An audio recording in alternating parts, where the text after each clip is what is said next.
Clark What's up, is man? gracing your screen. What's going on, Ryan? Yeah, you home chilling in the mansion and all of that stuff. You came on here looking mean. You all right? You all right? You cool? I'm cool, man. All right, man. All right. Don't be looking mean and all that stuff. Some of us have been working since very early this morning. You know, Really? Not all of us get to roll in from our palatial pad in New Jersey or whatever it is with our 17 TVs in the basement and our servants and everything and get to roll in, you know, at 10 o'clock and start to work. It's no servants. There's no servants. But I love how he says that this is a dude that has 6 months of the year off. But okay, we'll leave it alone.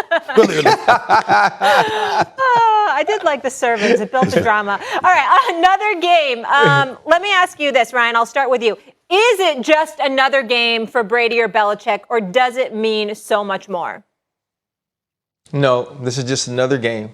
That's all it is. It's just a game that they understand they have to win. And here's why this game is important. This game is important because the two ultimate winners in NFL football, right? We're talking about the greatest quarterback to ever play this game. We're talking about the greatest head coach to ever coach this game are both coming off of losses last week. That's why this game is important. That's also why this game is a tough game for the New England Patriots. You don't want to play the Tampa Bay Buccaneers, the defending champs, after they lose a game, a team that's been sleepwalking. But you know what? There's going to be the people on the outside, the Stephen A's of the world, and all the people that want to build up all the drama on the outside. Tom Brady's going back to New England.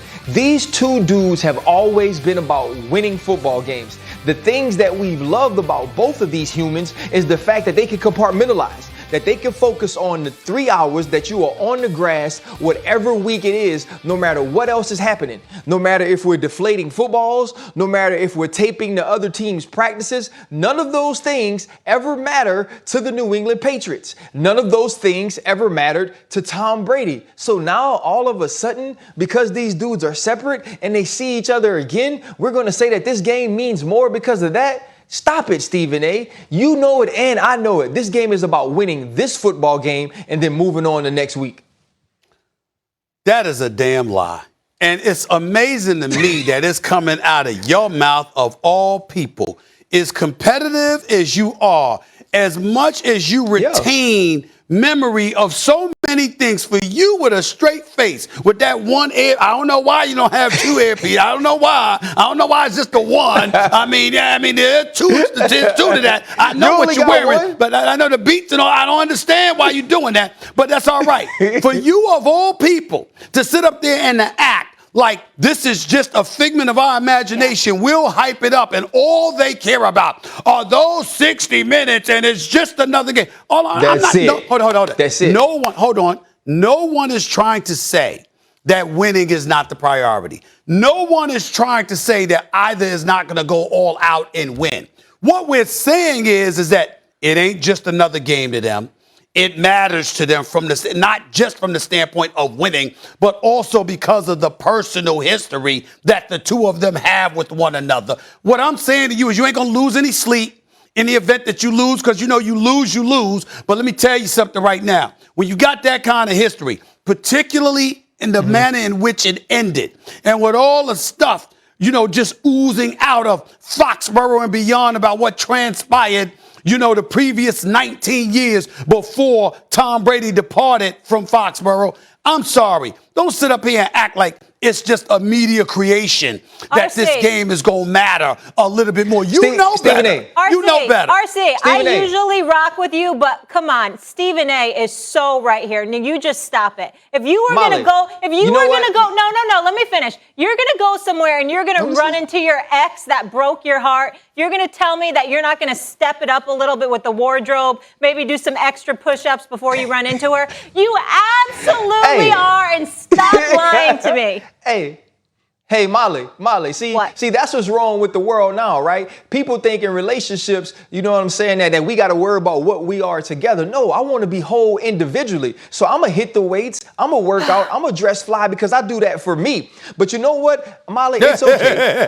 You're the host of the show. I can expect that from you. But Stephen A., you know why you're like this? You know why you're into the drama? You said it on Monday. You have been a fan of the drama of General Hospital as long as you've been a fan of football. What you say, 40 years? So I would think a guy who plays a dude named Brick on a soap opera would be all into the drama, would care more about the relationship, would want to talk about the fact that in 2000, Tom Brady was drafted by the New England Patriots in the 6th round. And in the 6th round, he came from nothing to something in 2001. And as time went on, there were the Jimmy G's, there were the Matt Castles, there were the Jacoby Brissetts, but none of them could replace Tom Brady in Bill Belichick's heart until Tom left for Bruce Arians. See, that's what you want to hear. But this is, usually when I come on the show, you say, you know what? I'm going to defer to RC for the football knowledge. And as the football player, you want to smash everybody's face every week anyway. You ain't going to lose sleep over this win. You also ain't going to throw a party over a week 4 win. But when you're into the drama, when you're into the soap opera, when Victor Newman is one of your friends, you all worried about that stuff. Yeah. That's why you invite the playmaker on and you invite Tim Tebow on. And then you have Dan Orlowski doing touch screens of your presentations because you like the drama. But when it comes down to the football, it's about wins and losses. And in week 4, it's only a week 4 win or loss. Thank you for the music, people. You know what? It's really nice. And the fact that they got all of this up, I know you told them you was going to say that. That's okay. That's okay. I heard that little soliloquy. Could y'all turn that damn music off now? I'm talking, okay? Turn it off, okay? Here's the deal, Ryan Clark. So it's interesting that you bring all of that up, and it's just another game, and we just going to focus on another game. So when you were playing your NFL career, right, and you left, when you left the New York Giants and you went to Washington, it meant nothing for you to go against the Giants. Yeah. When you left to Washington and you went to Pittsburgh, it meant nothing for you to go to the Redskins. Sure. It means something. So what I'm trying to say to you is there's a little something. There's a little something extra. I'm not trying to. We're not compromising the game. We know that you're gonna give what you give, and I understand that. But what I'm trying to say is, how do you feel afterwards when they raise your hand instead of Bill Belichick? Oh, it's just another opponent. That ain't Bill Belichick. Stephen A., can I ask you a question? Can I put my journalistic hat on and ask you a question? And Robert Kraft, that's just another game. So it got nothing to do with it. Can I ask you a question? Go ahead. I'm going to ask you a question. Stephen A., do you believe that Tom Brady is the ultimate competitor? Yes. Right? And so you would say that if Tom Brady played harder in certain weeks or worked harder in certain weeks because he was playing certain people, that would mean you would have to believe that there are weeks that Tom Brady slacks. You see, you listening, but you're not hearing, okay? I never said that he's going to do something. I'm asking the question. I never said he's going to do something extra. I said what he'll feel about it. In other words, if he loses this game, it won't be just another loss. He lost to that man.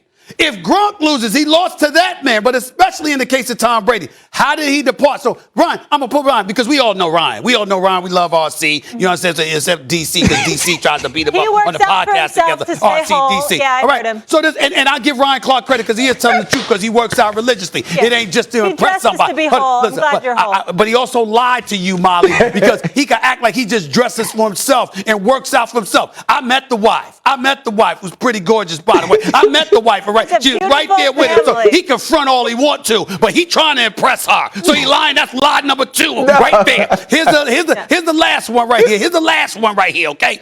When you sit up there, if Ryan Clark sat up there and played for a team and was winning Super Bowls, and they were like, yo, man, we think your time is up. Yeah, you're going to go out there and show what you show. But when you get to face them directly, when you talk about retribution, you're going to take that into consideration. And you have over there isn't a person this side of Louisiana. Tom ain't want to be there no more, Stephen A. What? Tom didn't want to be there. Tom wanted to leave. Tom wanted Jason Light. Tom wanted Bruce Arians. He wanted if anybody could feel hurt, it's Bill Belichick. Tom wanted to be out. He wanted it, both of them. I'm talking both of them. I ain't saying just Tom. I'm talking for both of them. But Tom Brady wanted to leave after Bill Belichick was who he was. All right. It preceded that. His departure. This was a lot of fun. I really enjoyed it. Come on now. We had that. Y'all so full of drama. What? You're so full of drama. Why is Brick a little flyer than Steven, though? I don't know.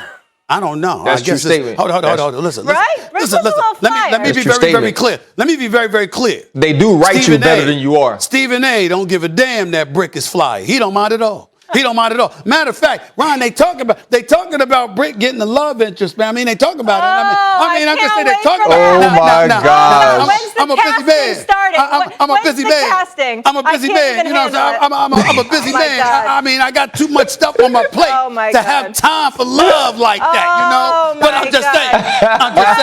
His head is so big, it's no longer going to fit in this 3-box. You're right. I'm just saying. It came out. Y'all need a bigger studio. It all show, and I promise you don't want to miss Shaq's shockingly nice shirt too. Blunt take on what the Nets should do with Kyrie Irving. You'll hear from Shaq. Big Perk joining us for that. And talk about dynamic duos, Kyler Murray and DeAndre Hopkins, Matthew Stafford and Cooper Kupp, same division.